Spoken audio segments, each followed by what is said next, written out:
Welcome back to Zero to X, everyone. My name is Robert Huynh, host of this podcast. I'm also the founder and CEO at Curious. And today, I have a special friend and an entrepreneur that I admire. And his name is Robert Huynh. He's the CEO and co-founder at Reforged Labs, a dropout from Harvard MBA to go to Vietnam and start his business here. He's also Vietnamese American, and he speaks some Vietnamese and a lot of American. But today he's here. He's been here for 2 years, building his company from 0 to X. And so let's get to know Robert a little bit more. Hey, Robert, welcome to 0 to X. It's so glad to have you here. We've been talking to each other as friends and founders for a while, and I really admire your story. And so today I want to feature your story here on my podcast. Would love to learn a little bit more about your background and what you're building. Awesome. Thanks for having me on the podcast, Ruby. I'm honored to be a part of it, and it's always great to have more founder friends. So I'm Robert, I'm Vietnamese American, and I've been in Vietnam for about 3 years now. 3 years, okay. Sorry, so earlier I said 2 years, yeah. I know, it's actually kind of crazy how fast time has been flying by. The journey here from 0 seems a little bit crazy because it actually started like way back when. My parents are originally from Vietnam. They left as boat people, and I grew up in the US not really knowing what it was like in Vietnam. And as a Vietnamese American, the only time I had exposure to Vietnam was when my parents brought me back at 16. I thought I'd done something wrong. I was like, wow, the restrooms look different. There's no AC. Well, there was one room with AC. And I was like, okay, thank you, Mom and Dad, for taking me in here. But then over time, I realized like they made so many sacrifices and that the country was going so quickly that I wanted to really be a part of it, honor my own culture, my heritage. And so that's why I'm back in Vietnam. And so far in the last 3 years, what is your journey as an entrepreneur? What did you start? How did it go? I know that you've been pivoting a lot, right? So tell us that story. Starting from dropping out of Harvard. Yeah, that was a decision that really horrified my parents. They left Vietnam because they wanted me to... You were living the American dream, and then you drop out of the American dream, all right? Well, now I feel like there's a new Vietnam dream. And so how do you bring that to reality? Back 3 years ago, my thought process was this. I was like, well, I was so excited to meet all my awesome classmates and friends at Harvard Business School. And while there, 2 of my friends were like, hey, Robert, we want to do a startup. And you've been wanting to go to Vietnam. We've never been. Let's do this thing. Fast forward, we decided to do a blue-collar marketplace. And this construction marketplace, we brought on 50,000 construction workers and factory workers. We helped them get jobs, but financially it didn't make a lot of sense. It took me 2 years to realize this. Pause right there. What does it mean financially it didn't make sense?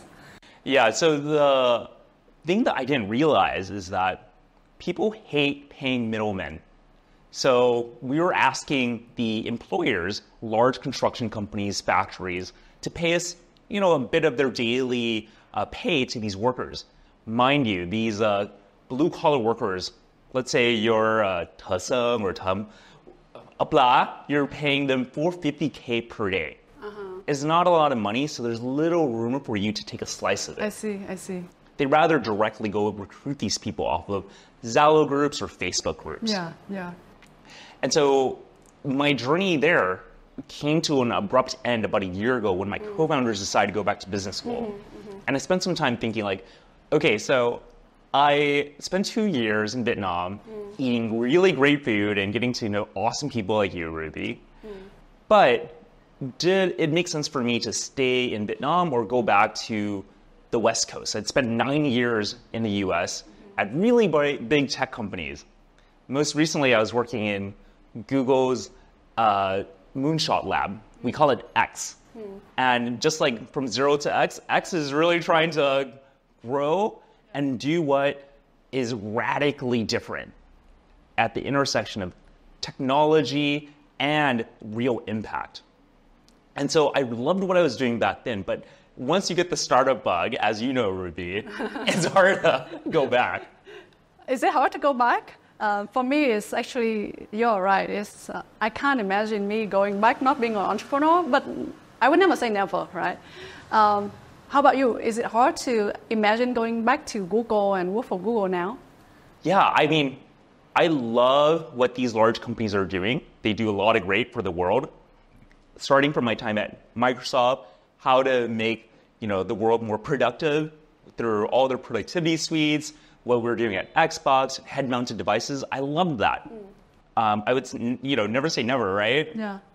But when you're working on your own startup, you have freedom to do so much more, and you have so much more impact in everything that you do that it's hard to give up that control.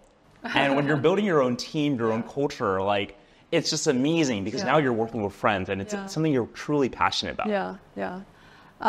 So you spent the last 3 years building your company here in Vietnam. You pivoted 3 times, right? The first time was a construction design for home. That's right. It was a marketplace, or was it a marketplace? It was, so that you can go and sell different designs to each other. Then we realized, wait, actually, people wanted just the worker part of that. So we cut out the design side. And then just 6 months ago, I pivoted into Reforged Labs.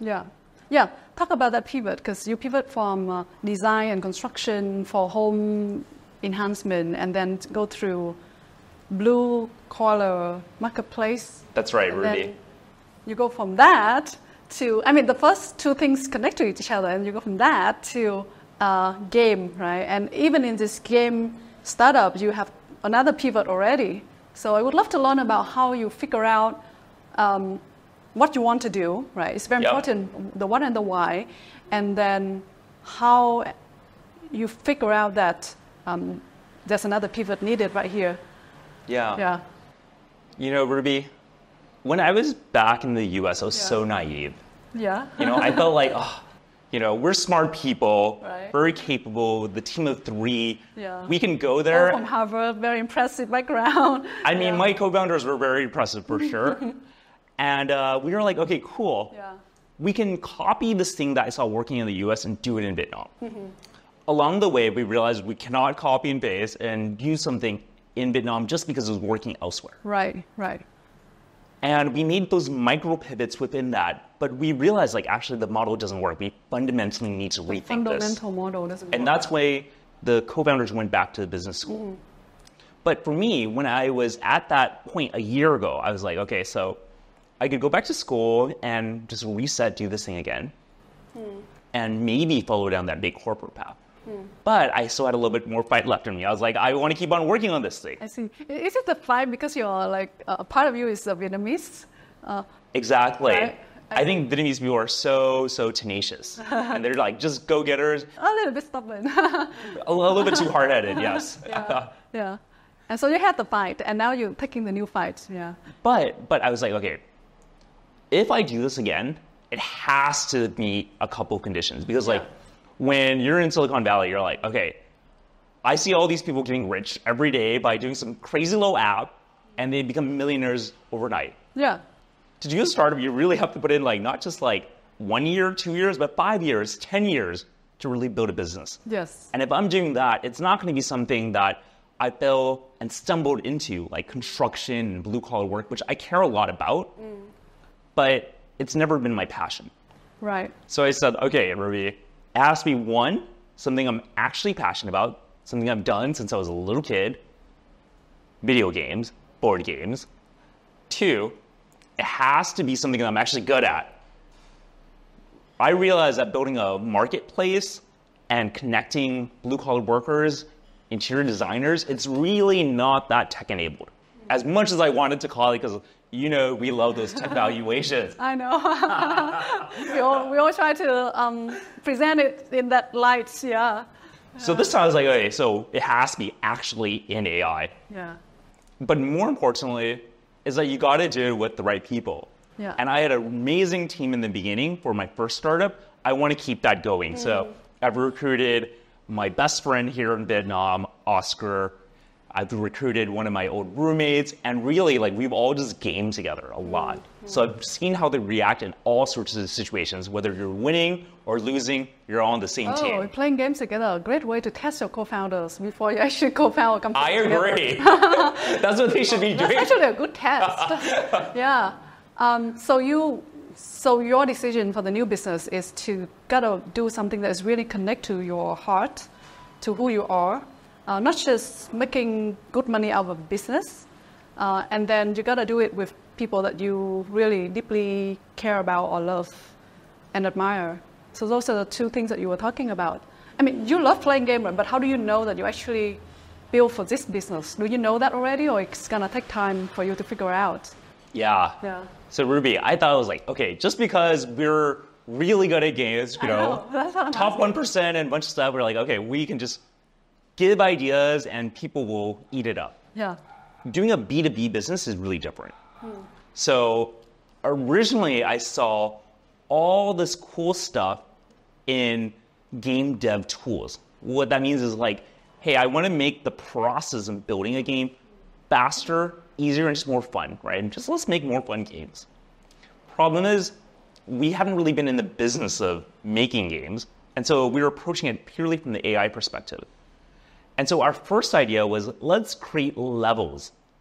One of the old angels from my co-founder co-founded Candy Crush, and that game has like 15,000 levels.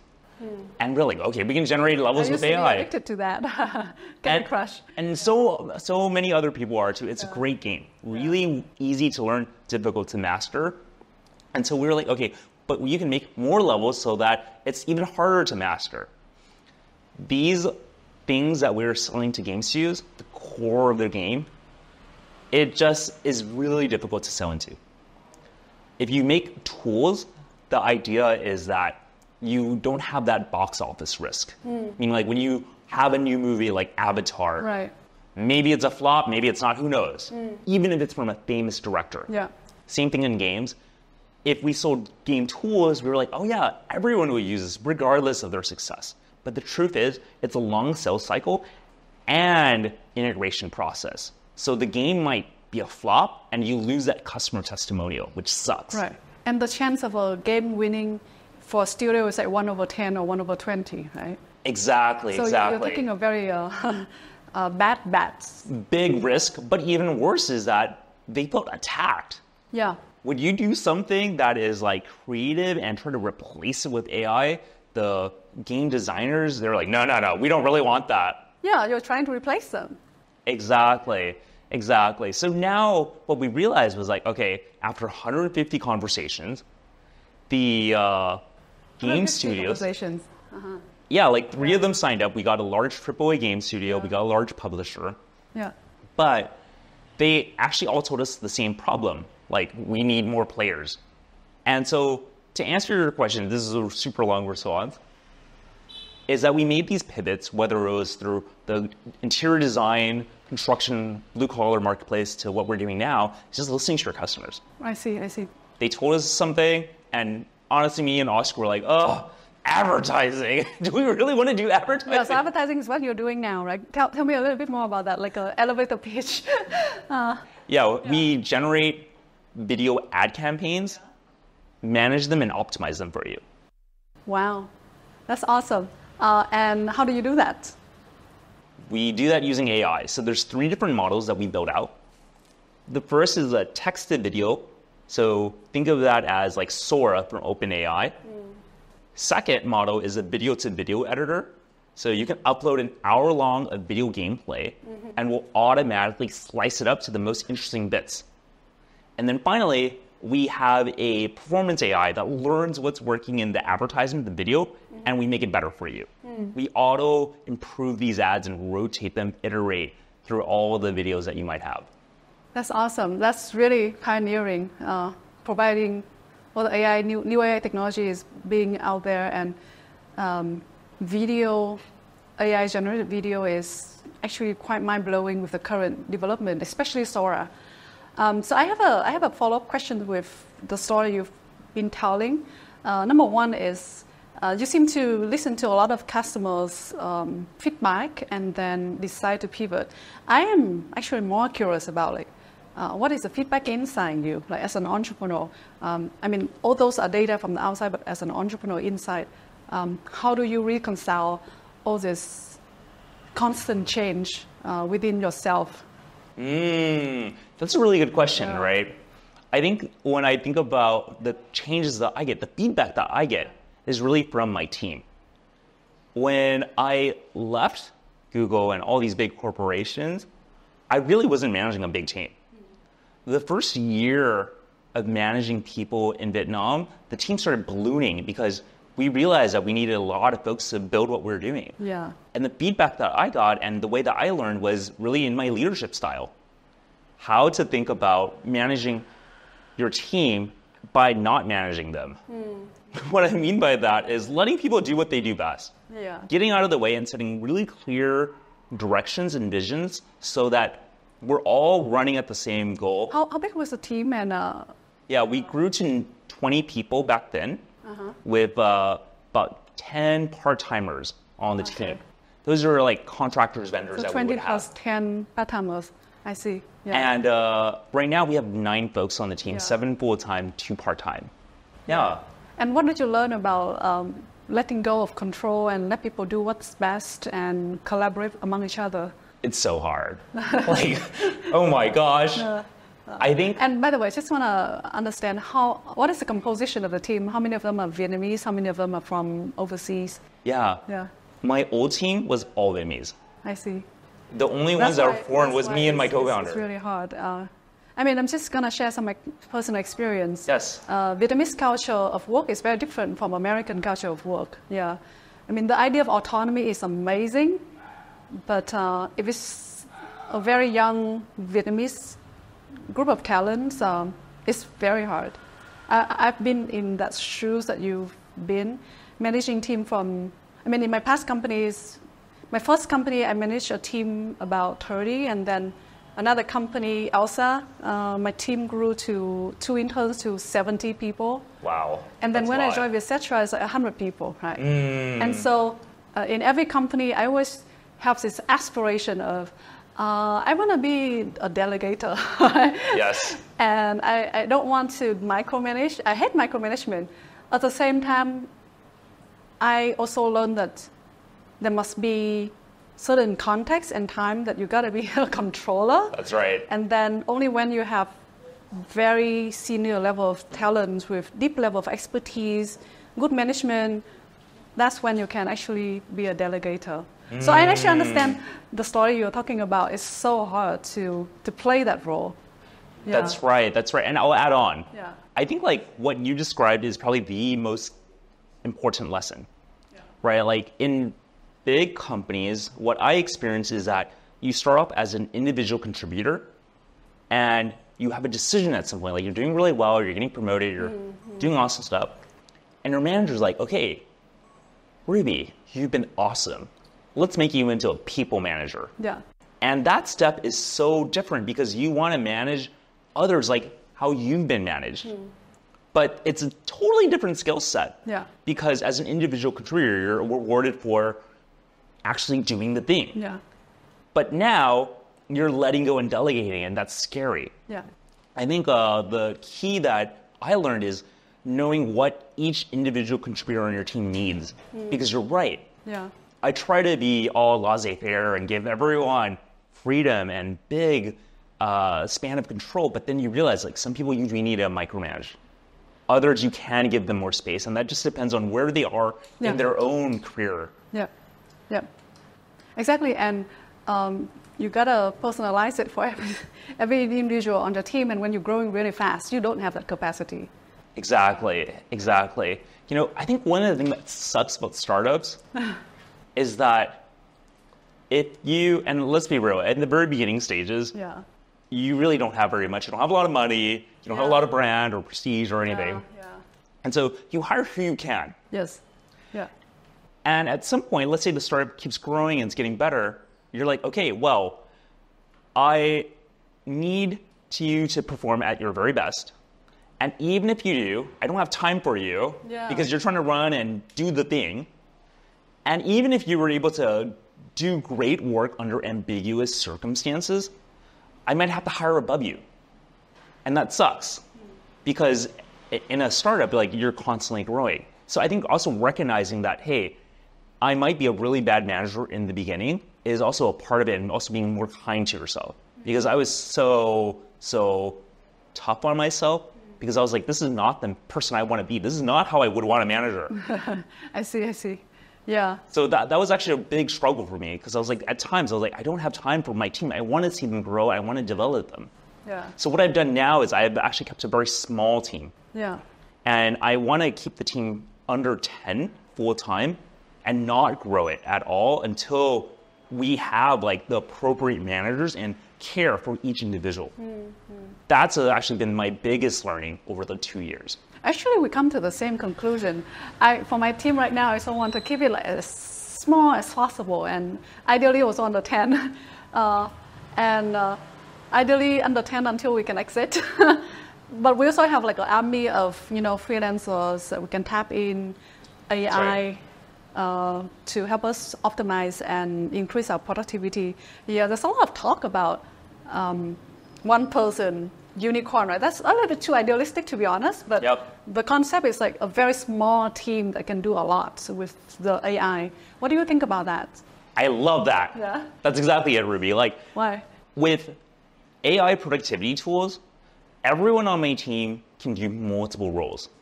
Sure, you hire someone and you call them CMO, but really they're doing sales, really they're doing product, and they're able to do that because of these AI tools that help them get so much more productive.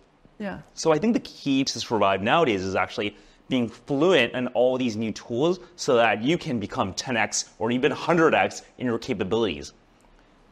Even if you don't know how to program or code today, you can still do that with all these amazing tools coming out. The sexiest programming language today is English. And so when you're talking about making writing sexy again, I think these large language models have a lot to provide here. So Robert, thank you so much for sharing the journey that you've been through.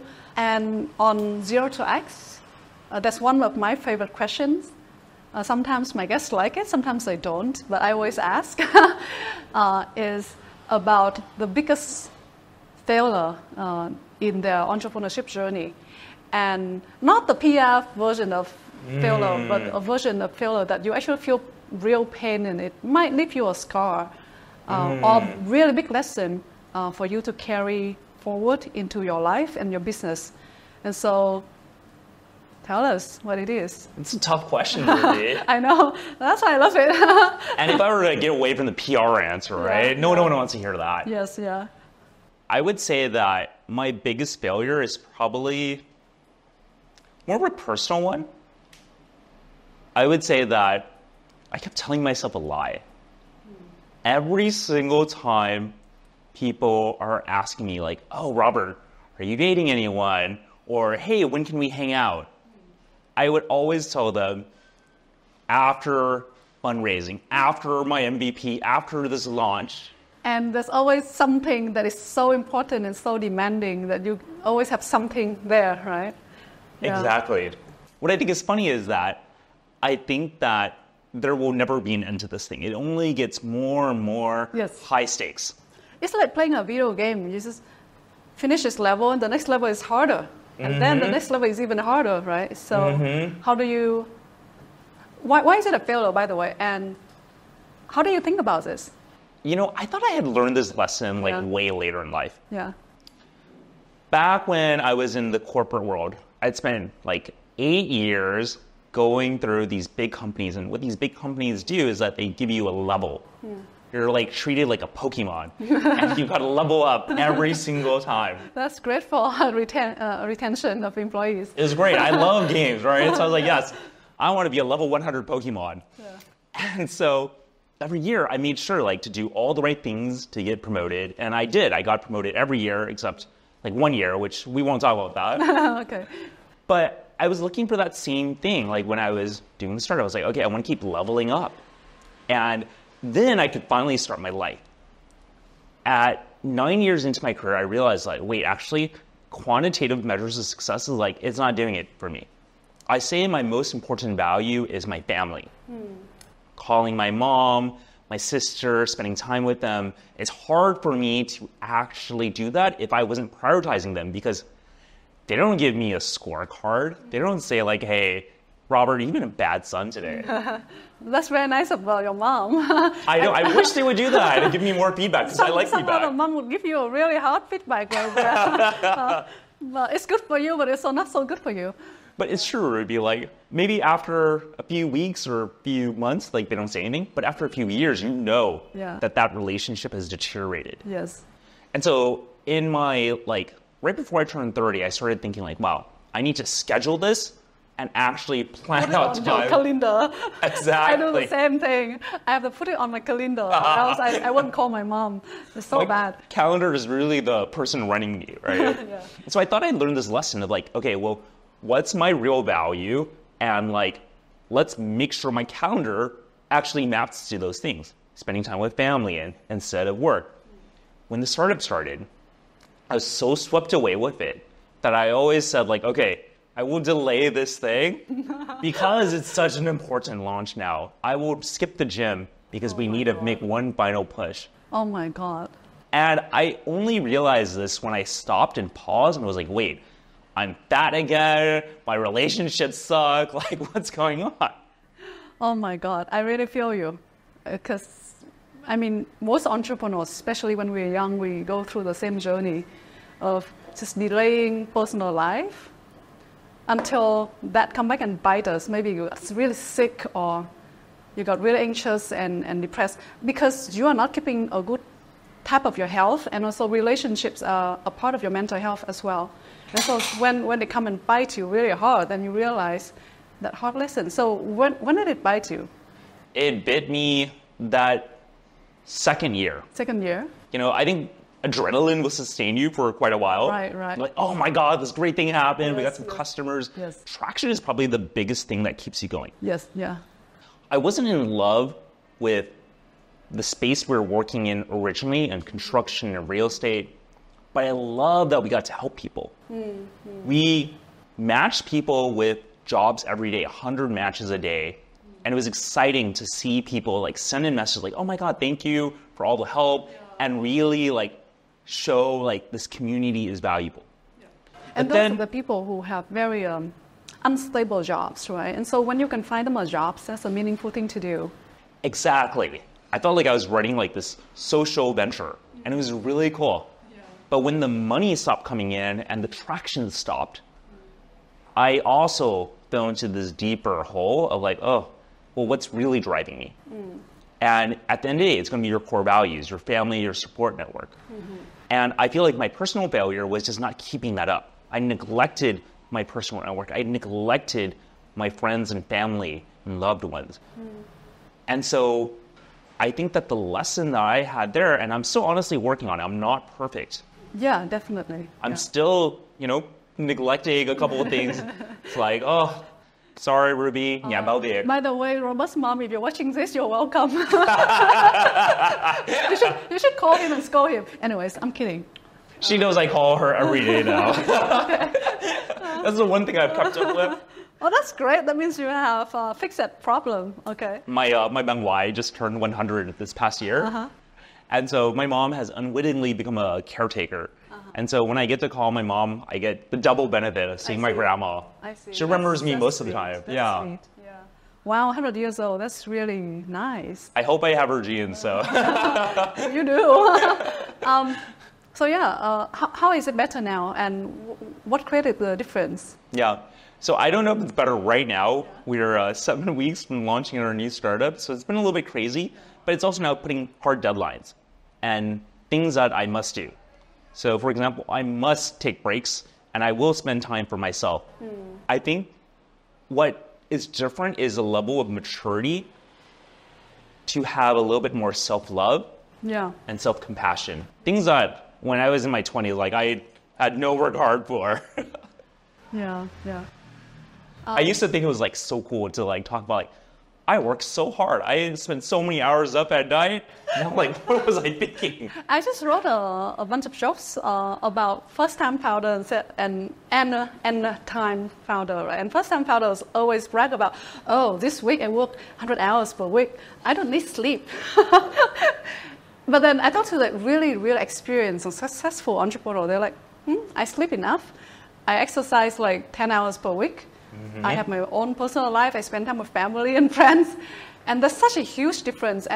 But we always have to go through this, pay the price, and then we learn that. It's like we can't skip that learning for some reason. Like, that's right. Isn't that weird? It's so weird because like I like to think I can learn from the failures of others, right. But sometimes you just got to make your own mistakes. Sometimes you have to pay the price. Yeah. And when you pay the price, learning is real, or else it's just intellectual, right? It's just will, yeah. For myself, I'm the same. I used to be a workaholic, and I'm still, but now I'm more balanced workaholic, and exercise and everything else is just secondary. But now I have, like, exercise is the first priority, even though I don't really enjoy all the time the exercise. So like weightlifting is something I started recently. Nice. Really painful. It is so painful. That process is so painful. And so I have to hire like a PT just to kick my ass and keep me disciplined. If the PT is not there with me, right, I'll just be like, oh, this is hard and I have other more important things to do. Accountability. I'm going to follow up on you, Ruby. I know, you can come and share the lesson with my PT. And yeah, so I fixed that on my calendar. I booked that PT. I paid him in advance. Good for that guy, right? But that is like something that keeps me always going. Same thing with other matters like personal thing. I will put it on my calendar so that it's blocked. Exactly. If it's not on my calendar, it's not going to get done. Exactly. Yeah. Exactly. Yeah. It's funny because I feel like we've become so boring now, Ruby. Like, no, it's not on the calendar, it's not getting done. We're not boring. It's just good time management. How about other matter personal life? You were saying that dating was not working for you. I don't need to go into too much of personal detail, but if you want to talk about it, happy to hear. Yeah, because I think dating is also a problem for a lot of founders. Yeah, for sure. Almost everyone. Yeah. I think the number one thing is recognizing your emotional availability. Yeah. I think like being at the right headspace is so important to be able to figure out what you actually want in life. Mm-hmm. I think that when you think about your professional career, you spend so much time planning it. Okay, like my little sister told me this. She was like, you spend so much time thinking about your professional career, what you want to do, but the question of who you want to spend your life with is probably even more important. Right. And you don't do any sort of planning on that. You're like, I'm hoping for that meet cute and this serendipitous moment. Just suddenly appear in front of you. Yeah, exactly. Yeah. Exactly. Yeah. And so I think that's another thing to spend more time thinking about. Is like, well, how can you be a little bit more intentional with the time that you have? And I know it sounds boring, but even like scheduling your spontaneous date nights events, I think that is also really good to have that routine. Bring a little bit of that boringness into all parts of your life. Yeah, yeah. And what didn't work for you and what worked for you so far? I think like just being really clear. Like for me, the things that really work is just being really transparent. If something's not working out, just let them know. Yeah. I don't like surprises, good or bad surprises. And maybe that's adding to the boringness right now. Okay. But it's like, okay, well, I think having a little bit more predictability helps when you're a founder because everything else around you is so unstable.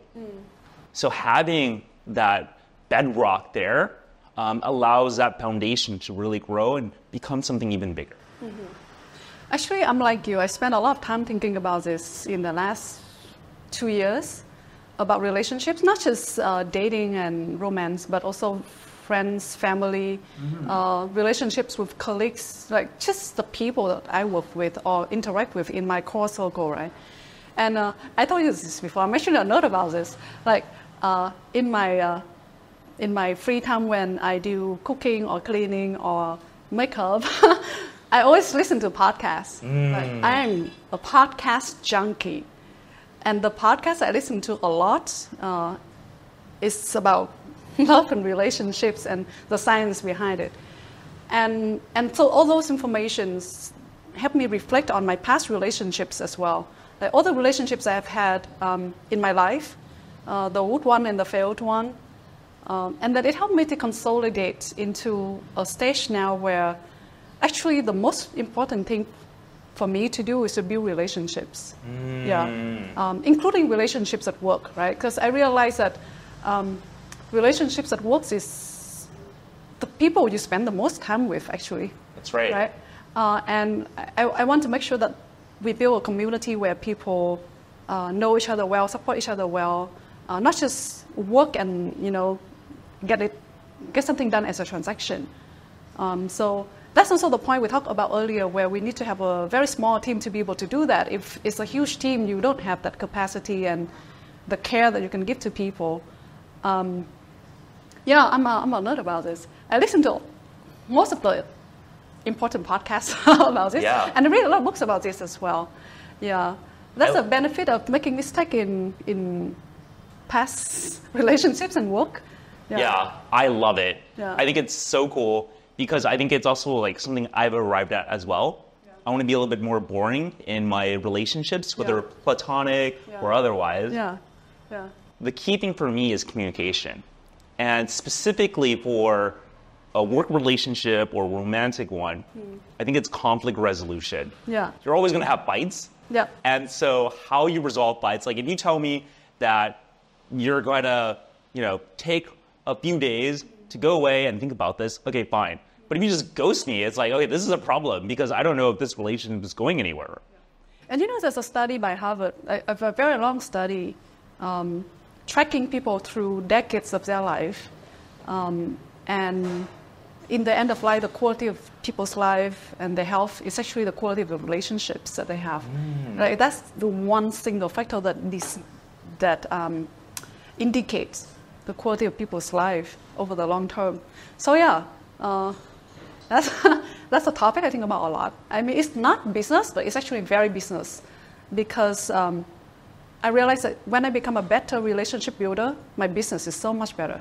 That's right. Yeah. Businesses are built on people. Yeah, exactly. Not these nebulous business concept things. Yeah, and also we talk about networking is important, right? Networking is what? It's the people that you interact with. You might work with or you might not work with yet, right? But that is exactly all the relationships that is potentially mutually beneficial to each other. And That's right. Yeah. Ruby, I like to think of this as my friend garden. Yeah. My friend garden has only so much space in there. Yeah. And I have a lot of old trees that are really strong. They don't need a lot of watering. Yeah. But if I'm networking and I'm meeting new people, it's like, okay, I have to make a decision. Do I put them in the garden or not? And if I do, how much water do I give them until they are self-sufficient? The flip side of this, Ruby, I'm curious, have you seen any weeds pop up in your friend garden? They're like, oh, I need to prune these and get rid of them. Robert, to be honest, yes. It's nature of life and people and the human, right? I'm not sure if I call it weeds, but it's just relationships that doesn't work or doesn't go anywhere, right? So, yeah. And so if you give that space for something else, it's more beneficial. Yeah. That's right. Because if you don't, those weeds don't take a lot of water, and they start to choke the nutrients out of the grass. And same thing with your employees, right? I mean, we have a cliche of hiring slow and firing fast, right? What is firing? Is taking that weeds out of the garden. Exactly. I totally agree. And this is actually a cultural shock for me. Yeah? I'd never really heard of this whole probation thing. Like, that is new for me in Vietnam. Oh, yeah. In the US, we hire really slowly, especially at the big tech companies. Yeah. Tons and tons of interviews. And once you finally get there, okay, you're like, this guy's probably going to do great. Over here in Vietnam, I try to copy that. I was like, let's put them on a performance improvement plan. Let's spend some time. Let's work with them. And then I was like, wait, as an entrepreneur, you cannot spend time with the folks that are not performing. Exactly. That's one of the things that I really feel uncomfortable with. But it is a part of the game. It is, and it sucks because it goes back to what I was saying earlier. Like, I want to feel like a great manager. Yeah. And that's not what a great manager would do. Yeah. But what's needed to be a great manager and a great founder, I think it's a slightly different set of skills, which sucks to say that. The other thing I've realized is that if I don't let go of them fast, it impacts the rest of the team. Yes. And so that's a bigger morale hit than anything else you could do. Yeah. Yeah, I understand where you're coming from. I have to do that, and I'm not comfortable with it, but I have to do it anyways, because it's just being realistic about the final outcome for everyone, right? Even including the person that you have to let go. It's better for them. I find that the most important thing to run a successful startup is getting out of the way and letting your team do what they do best. Yeah. I feel so lucky to have an amazing founder, an amazing team that I trust to just do the thing. Yeah. And the biggest blocker sometimes is myself. Yeah. I'm like, okay, we need to do this all hands meeting, or we need to set up all these meetings, and it's like, actually, I don't need any of this. Yeah. I need to get out of the way. Exactly. Actually, in a small team, you don't need the whole hand thing. I think the whole hand thing is for big team. A small team, we actually kind of get in touch with each other every day, right? What's the whole hand for? Exactly. Yeah. I don't need things to make me feel important, you know? I reschedule my whole all hand team meeting so many times that I realize that it's actually not needed. Like, I schedule all hand and I'm like, oh, it's not important, I don't move it. And then at the end, I'm like, my team don't miss this. Because all hand thing was like so important in other companies I worked in before, right? So we just copy that, but then, yeah. Chào những khán giả của Zero to X. Mình muốn dành một chút thời gian để cảm ơn Workflow, nhà tài trợ của tập podcast ngày hôm nay. Đội ngũ của mình tại Curious cũng đang sử dụng không gian tại Workflow để làm việc hybrid. Cả đội rất yêu thích kiến trúc hiện đại, đồ ăn ngon và những ly cà phê đầy tính sáng tạo ở đây. Điều tuyệt vời nhất là bạn có thể đăng ký sử dụng không gian linh hoạt với chi phí rất là kinh tế. Nếu bạn đang tìm kiếm một không gian làm việc hybrid cho bản thân hoặc cho đội ngũ nhỏ của mình tại thành phố Hồ Chí Minh thì hãy thử Workflow nhé. I'm very curious about your journey of pivoting 3 times. So that's mean 4 different business model and concept. How did you deal with your, first of all, investors, and then second of all, your employees or your team? Because, the investor put money in you for the first idea, right? They believe the idea is huge, it's going to become a unicorn-ish. And then it doesn't work. They expect that, but to the second pivot, now you have to convince them that the second idea is good enough and it's also have the same potential. And then the third and the fourth one, wow, that's a tough thing, right? How did you manage that? Yeah. It's a really good question because investor-founder relationships are always tricky. Yeah. I think I was really lucky in that most of my investors are pretty passive. I was such a bad... YC? Including YC. YC funds a lot of companies, and the way that they work is that they provide all these great resources for you, but you have to go and get them. The most valuable is probably the office hours, which is like a tool that you can go and schedule time with like your group partners. My group partner, Dalton, is amazing, and he will give us advice maybe like every month, and it's been going on ever since we left the program. But what I've realized is that the other investors, they're actually super passive too. We did our whole fundraising process like 3 years ago, and like you said, it was on a totally different idea. Yeah. When I first told them like, hey, I'm going to make this big pivot, I was feeling so nervous. I was like, are they going to like this new direction? Are they going to like all this stuff? Yeah.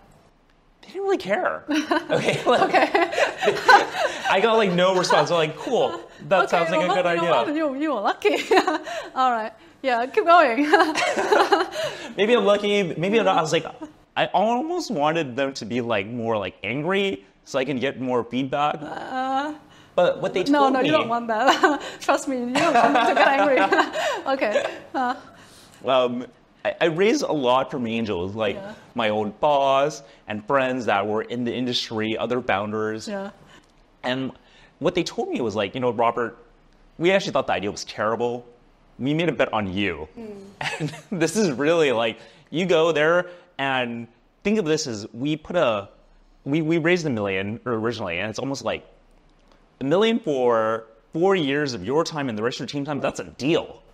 Right? If I can hire you guys for that much, like that's a freaking steal. And so we're essentially making a bet that you're going to go and make tons of money for us no matter what you do. I see. And that we trust that you'll figure it out. That's the right mindset to be, to be in as an investor at early stage. Yeah. Exactly. They know that Yeah. the idea is going to change 100% the more you talk to your customers. The direction is going to change. But the team is really what they're betting on. Yes. And so the team is the one constant in the entire entrepreneurial journey. I see. That's awesome. So your investors were the right investor for you because they know that the idea is going to change, and they trusted you and your capacity, the competency. Let me re-say that. And they trusted you and the competency that you and your team have to make things work no matter what. That's awesome. And then next would be, how do you manage that pivot journey with your team? Because they're not like investor, right? They really believe in your idea and you for sure. And then 6 months later, it's another idea. And then another 6 months, an idea. I'm not sure it's a 6 months or 12 months, but it constantly changes, right? How do you manage that whole expectation? That's right. Yeah. You know, when you hire a really smart team that's worked in these big companies and all this stuff, they expect that things are always going to go linearly up, or maybe even like exponential. Yes, yeah. At a startup, it's really not like that. Exactly. There's so many ups and downs. It's a roller coaster of emotions that you feel. This is why I feel strongly that you need to have someone that you can confide in, whether that's a co-founder or a mentor, advisor, what have you, because it's hard to take that burden on alone. Yes, yeah. As a founder, you always have to project strength to the rest of your team, even if things are going poorly, because they're making a bet on you, their career, their livelihood, everything. They're looking to join the team, to learn from you, to grow with you. And I want that for them as well. So the way that you manage that exponential rate of learning, because that's how I think of it, it's really like you expect to fail if you're running experiments. If you're not failing, it's not really an experiment because you know the answer already. Yeah, then you're too safe, and It's you're not too safe. You're not doing anything different or innovative. That's right. And so back at X, the moonshot factory for Google, we pride ourselves in failure. You want to fail as quickly as possible because all those learnings add up so you can do things even better. I have to reiterate that with my team because they're high achievers. They're like, oh, I don't want to fail. That sucks. I know, right? Actually, failure is just a concept that is romanticized. No one likes failure, even you, when you know that failure is good for learning. I've been there. I've been through pivot, so I know how you feel. Exactly. I think it's important to find a team that will stick with you through the successes and the failures. Yeah. What I've realized is that it's just clear communication. You just want to share everything with your team so that they feel confident in you, just like how you would manage a relationship. No surprises. Okay, so earlier you talked about as a founder, you always have to project strength, right? So that people has a motivation and the belief in you and the vision. But you also have to let them know when things are not going so well. And when things are not going so well, there's a lot of that moment in a startup. How do you manage those two things? Yeah, it might sound like it's conflicting, right? No, it's not conflicting. It's actually a part of it. But I want to learn how you do it. Yeah. So projecting strength and also being transparent is all about recognizing how emotional we are as humans. In the moment, I'm like, oh my God, this is horrible. The whole world is ending. I know. And you want to tell everyone about this. Yeah. But I think it's like, okay, let's just like pause, wait one day, and then you share the news, and then it's like, oh wait, it's not that bad. I can survive without this. Yes. Or this is a expected failure. When you look at things from a third-party perspective and realize statistically that was a bad idea and I've learned from this thing, that's a good thing. Yeah. If customers are telling you like, hey, I actually don't want this, you rather get that information now rather than like 6 months into building this product. Yes, right. The thing that's hard though is that you as a founder might embrace this failure mindset, Yeah. But your team, they still feel bad. They're like, oh man, I worked so hard on this amazing design. And you're like, okay, well, sorry. This is part of the learning process. We are going to have these micro pivots. And so it's setting the culture ahead of time. The first thing I do when I bring on anyone new to the team is I go through this big user manual on how we should work with each other, what I expect of them. Because we're not here to make a big company. We left those fancy titles because we wanted to build our own fun culture. Yeah. And every person that joins in adds to that culture. We're all a little bit different. Yes. And so one thing that you have to recognize is that there will be small micro pivots because we do need to listen to our customers, and our customers are conflicting too. They're going to say one thing and then the next day want something else. Yes, and different people say different things as well. Yeah. That's right. It's very noisy. Yeah. As a founder, I think that's our job, is to cut through that noise and have clarity in what we're doing. Wow. Sounds like we've been building on a similar journey. That's right. And so how transparent are you with your co-founder? I share everything with my co-founder. My co-founder, I don't need to project strength. He knows. You can come to him and cry. Yeah, exactly. It's like, exactly. Well, that's lovely. Exactly. That's awesome. It's like realizing that, hey, we're married, we're stuck in this together. And if he fails, I fail, he fails. There's no need to project strength within our marriage. I see. And so, we'll go aside, we'll speak in another language while the whole room is there trying to figure out what's next, right? That's beautiful. I'm glad that you have that co-founder relationships. Right now I'm a solo founder, so I have to reconcile a lot of things independently. I also have a great advisor. I have a great advisor who's so wise, so kind, and so understanding, and so I also talk to him a lot. Yeah, but beyond that, I have to reconcile my own emotion and self-soothe in this journey. I also don't want to go and vent to him about everything because his time is so precious, and I don't want to abuse his time as well. So my journey is a lot of self-soothing with my cat. Your cat's your therapist now. Exactly, and then just going to exercise or playing sport and hang out with friends. Actually, hanging out with friends helped me so much. I think that's huge. Yeah. Having a network of founders like yourself, Ruby, I can turn to and just ask hey, Because we're going through the same shit, right?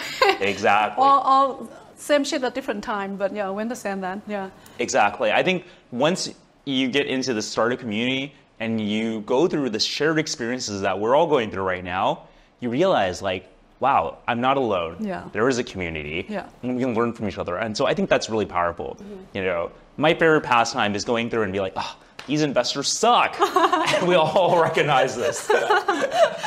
we all have that founder group who just complain about investors, which is, good and not good at the same time. Yeah.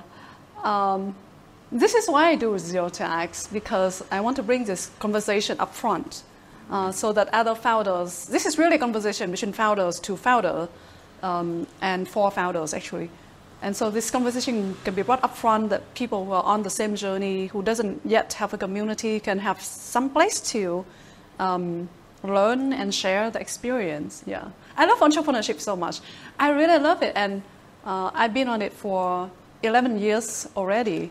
My first company was in 2013, and after that I joined fast-growing startups, and now it's my second startup. So it's 11 years, and I've learned to embrace it with all of my heart.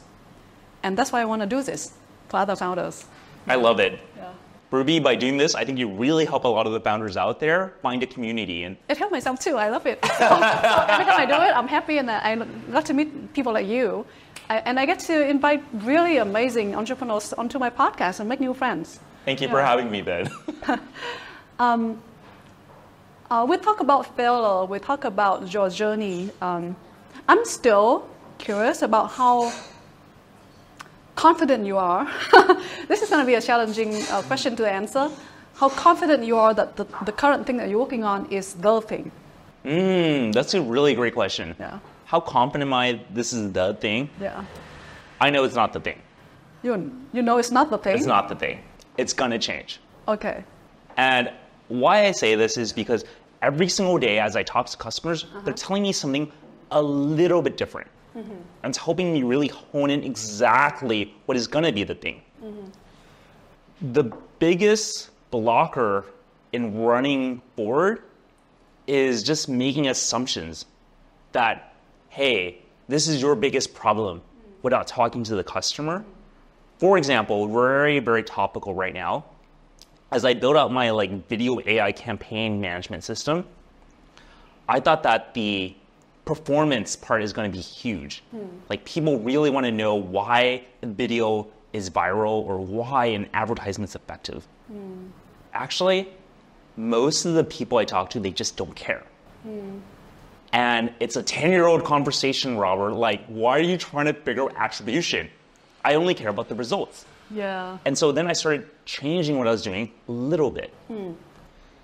They care about the end results, and they know that, what might work in one video and made it viral is going to be different as the audience evolves, as the persona changes. Yeah. And so reality is so unpredictable. Exactly. Yeah, I'm in content. I'm building a content platform right now, and we try to figure out virality for our writers. Right? We try to optimize the content for virality. We see a lot of content going viral, but we cannot predict which one is going to go viral. Exactly, and So it's weird. a big challenge. Yeah. Right, and I think trying to dissect why it's working instead of hey, what's the actual end outcome, is a trap that I wouldn't have realized without talking to my customers. And so because of that, I know that I'm 100% confident this is not the thing, but I'm moving in the right direction. Okay. So what you're saying is the thing, that the concept or the solution is not the thing. It's always evolving along with your customer and the market and maybe your creativity, right? But how about this industry or this gaming solution in this gaming industry? Is it your thing? That's right. Is it your thing? Yeah, that's a really good question. Are you going to do that for the 10 years? I mean, of course the product is going to change, right? But are you going to do this for 10 years? Yes. Yes? And that's why I said, if I were going to continue doing the startup thing and not go back to business school or whatever my past life was, it had to be something that I'm actually passionate about, video games, something I'm kind of good at, AI, and with people that I love spending time with. Right. And I think as long as those things are there, I'm excited to do it. I'm so glad. I'm so glad to hear this answer. And 10 years later, when I check this, whether it's really robust, we have the proof. But yeah, that's what I thought about a lot when I started this current company as well. Is this going to be the thing that I'm going to commit to for 5 to 10 years of my life? Because I don't want to build something quick and then what do you call it? Just opportunistically, right? Of course, right. I'm very opportunistic in business, but I want to build something that is really long-term, that I feel like I'm living a meaningful life to this business. It's not just making money, although I love making money too. But, I've thought about this a lot, and I always ask other entrepreneurs about this. And there's no right or wrong answer, because some people is just so good at, I build this fast and sell. And they're good at it, and in 1 or 2 or 3 years, I already managed to sell it, and they don't have any emotional attachment to it. That's amazing. Yeah, and that's great. It's just not me. I'm not built like that. Anything that I build, it gotta be having a certain connection very deeply in my guts or my intuition, and in my heart as well for what I do. And that's right. I think it's really important to love the problem and just focus on, how do I get people what they want, not what I think they want. Yes, yeah. When you talk about people building something fast and selling it, gosh, Ruby, those people are so smart that I bet they could make money in any way. Yeah. I would say this for all wannabe founders trying to get into this space. They should not go into entrepreneurship if they're trying to make money. Yeah. Okay, this is a thankless job. Yeah. The stats is, most of us are going to fail for real, right? Because this is a stats from the US market, but I think it reflects most market as well. That 7 out of 10 new businesses fail. That's right.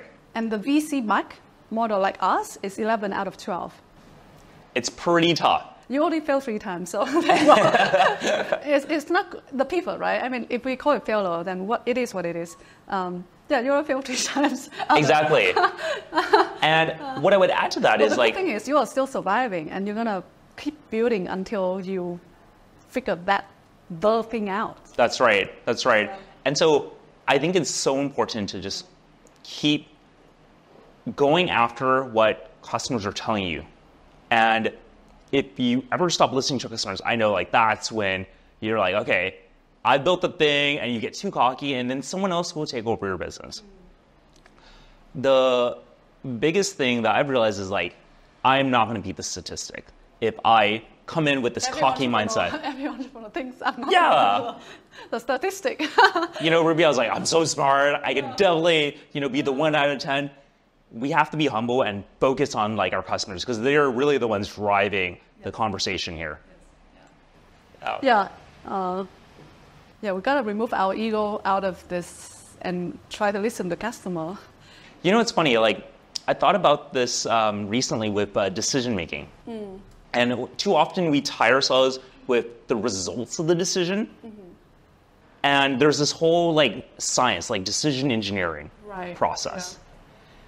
I used to kick myself. I was like, oh man, the outcome was not what I wanted, and I feel really bad.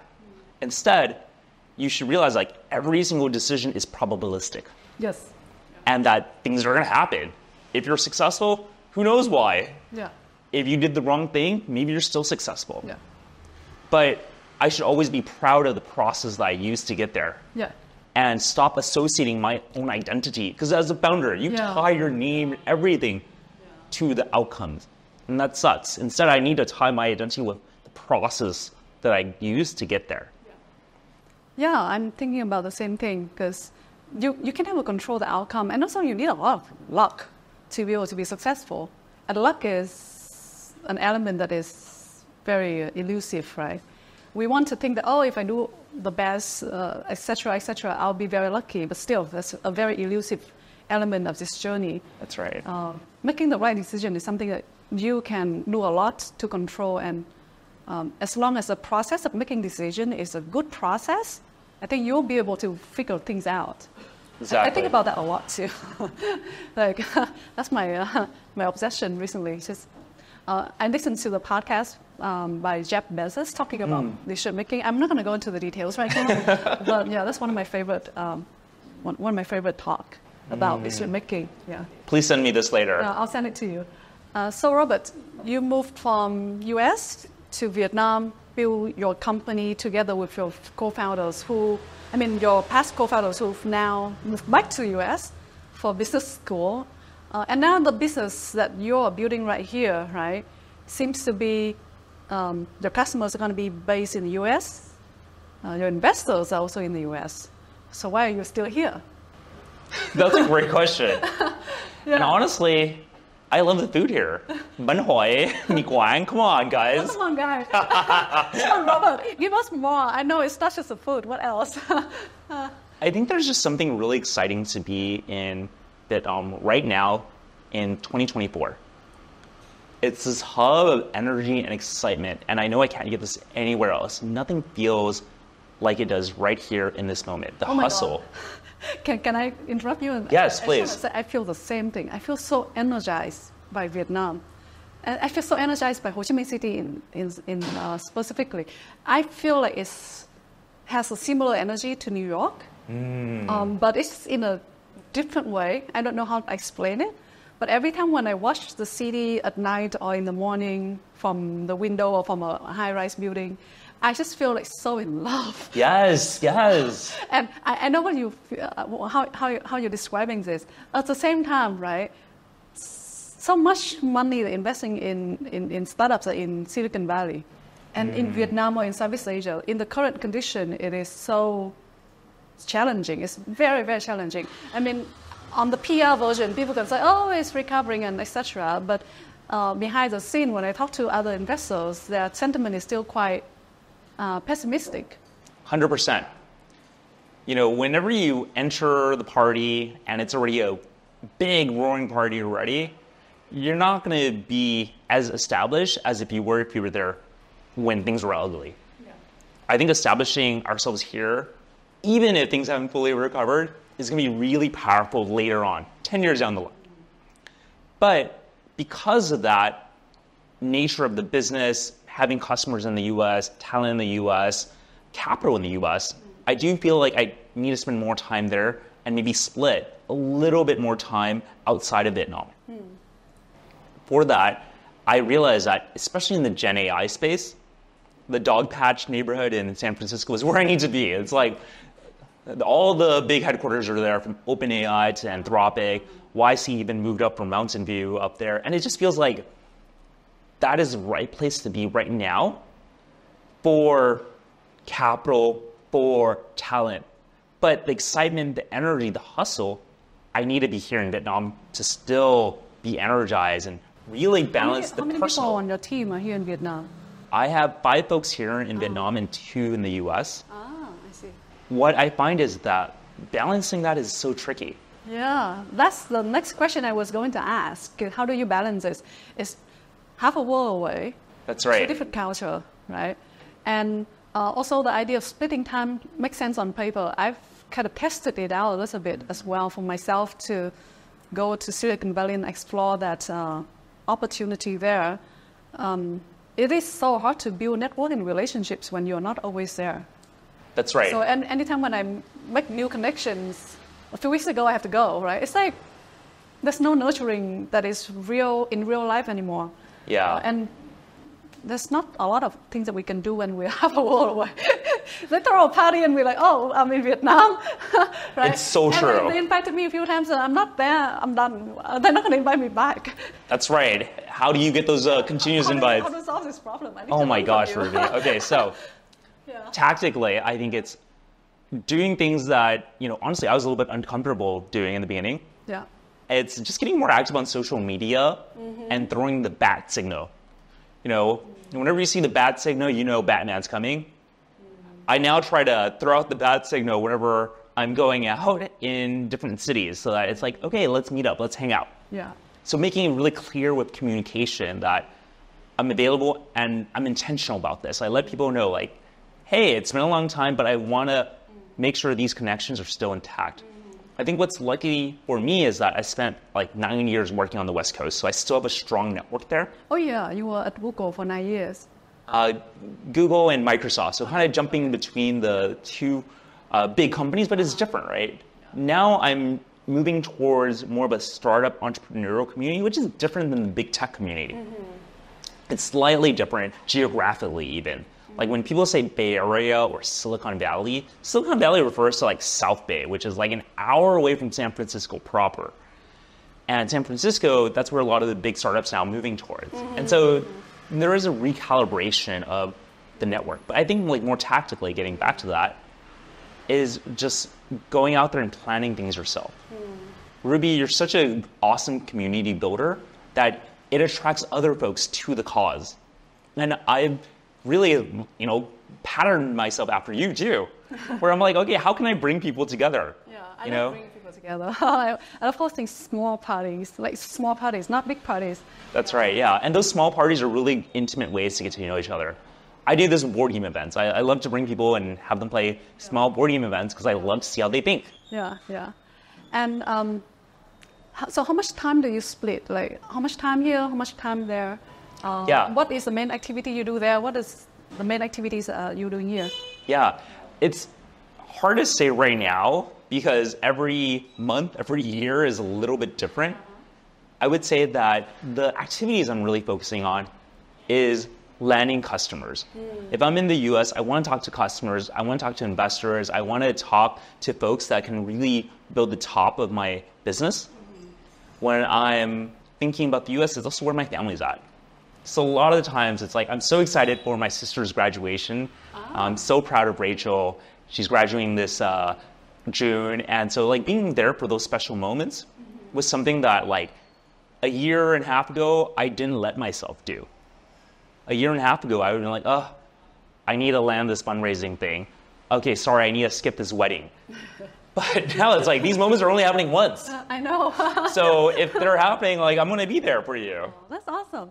And you know what? It's as challenging as it is, right? It's actually I feel like the world is so small now that it's not as challenging as people think.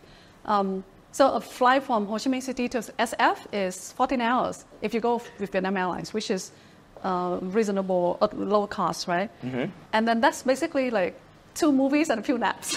Exactly. 2 to 3 movies and a few naps. And you arrive, and then in my experience, splitting time a little bit, of course, a lot of time I'm still here and my base is here, but because I have to think of like, how I can make the best of the time, right? I'm actually a lot more productive when I'm in both places. And then I'm a lot more strategic about relationship building. And before, because I'm always here, all the relationships are always here, so it's like you don't have a motivation to making things happen as much as possible. And same thing with in SF, I got to learn to meet new people, a whole world of people that I don't meet here. And because of that, I learned so much, and I feel like, wow, now I understand why YC say that you gotta be there for at least a few months to be able to know what it is as like Silicon Valley and the central of startups and innovations, and learn from those people. And so I'm so enjoying my time in both places. When I'm here, I love it. When I'm there, I also love it. Of course, when I'm there, I feel like more challenged because it's so new for me. I'm not American, and the first time when I was there, basically I was an alien. I can speak English, and so that's fine, but I feel like I'm an alien. Like, I always feel like I'm an outsider. Like, all these people are so impressive, and I'm just an outsider. Hey, don't sell yourself short, Ruby. You're also very impressive yourself. I hope I can be able to kind of make more new, meaningful connections over there, and I'm trying to do that, and it's progressing. Yeah. Definitely. I think also the bigger thing I realize is that splitting time is also a decision, a personal one as well. Because it's like, nowadays, like you said, it's easy to be remote. In a post-COVID world, you can really be anywhere. And the way that we build a company and tech team, right? We can work from anywhere. That's right. Yeah. And so it's like, where do you want to be? Yeah. Your life is made of a series of decisions. Yeah. And I want to look back and be like, I'm proud of all the decisions I made. Right? Like, yeah. I think about the process. I can't be proud of all the results because I can't control that. But personally, I love it here in Vietnam. And if I love Mi Quang and if I love Ben Hoi, like, I want that, and that's how my life is going to be dictated. You can make Mi Quang Ben Hoi yourself, by the way, but you just you don't want to do it. I know it won't taste as good. I think it's something about the water here, so. Yeah, sometimes when I think about this, I think of it as if I'm an actress, I want to be in Hollywood. Like, that's the ultimate place you want to be. Not just for the limelight and everything, but also it's the place where the best people are, right? And the best opportunities are. And so if I don't go to Hollywood, I'll be regretting that for a long time. So same thing with me as a founder in tech. Like Silicon Valley, regardless of the physical location, whether it's South Bay or San Francisco, it's still the Bay Area, right? Yeah. That area is where the best founders are. And if I'm not there, I always feel like I'm missing out on something really important for my business and for myself as an entrepreneur. Yeah. And so people keep asking me, then how do you live? I'm still very happy with work and personal life, but there's, of course, a certain challenge. Like, people ask about dating and that sort of thing. I'm not going to go into detail here, but yeah. You know, Ruby, I feel like that FOMO is always there. Like, maybe there's the Hollywood area that I should move to as an actress or actor, or Silicon Valley because I'm a founder. But the truth is, I think that being less strategic about my relationship building has served me really well. It's all about how to maximize serendipity. The chances that some lucky thing will happen. And you just don't know where that might come from. Yeah. Yes, I can say that Silicon Valley probably has a lot of really amazing founders, But in Vietnam, I've actually found the same thing. Yeah. I didn't realize how deep the gaming ecosystem was here in Vietnam until I started asking around. And these relationships that I built up from years ago, just like randomly playing games, like now they're coming into use. Yes, yeah. And what's hard about being in Vietnam is that talent is not what I traditionally recognize. Like in the US, it's like I understand what's a good high school, college, job, whatever. In Vietnam, you don't have these traditional markers of success. And it takes a little bit more polishing to realize, wow, this is a gem. Has to be polished, yeah. And if you can polish them, it's so good. Exactly. I think the most talented people I've met actually are here in Vietnam. Actually, that's one of the reasons why I love Vietnam or Ho Chi Minh City specifically is there's so many great talent that is kind of hidden. Like, it's not as polished as in the US, but it's very hidden. And if you can polish them, they become something really special. And if you find the right people, they're also very loyal. That's right. They're super hardworking. In general, I feel like Vietnamese talents are also very intelligent. So talented. So intelligent, yeah. Like, I'll tell you a story. Yeah. When one of my co-founders left to go back to Boston, I brought on my cousin to be one of my co-founders. She's not what you would traditionally say is like, wow, super achieving based on her professional track record. She opened a bunch of bars and clubs in Ho Chi Minh City, like 15 of them. Wow, that's impressive. It is impressive, but like on the base of it, you would never know just by looking at her. She went on to open up cafes, hotels, homestays, and even this little resort thing that she's building now. And she is one of the smartest folks I've ever met, full stop. Yep. Anything that you need done, she can do it. So She'll is she find the a way. co-founder now? She's not my co-founder now because she's now gone on to do other She stuff. sounds like an entrepreneur that she's going to do her own thing. She is doing her own thing, yes. She is so smart and it's hard to contain her. She's never had a boss before this. So yeah, she's not an employee profile, but can be an entrepreneur, co-founder kind of profile, yeah. Exactly. And so like, when I look at that, it's like, yeah, if I were just to go on LinkedIn, you would, like, I don't think she even had a LinkedIn before this. Well, that's the thing with Vietnamese talent. You can't really use the Western kind of measurements to try to find the right person here.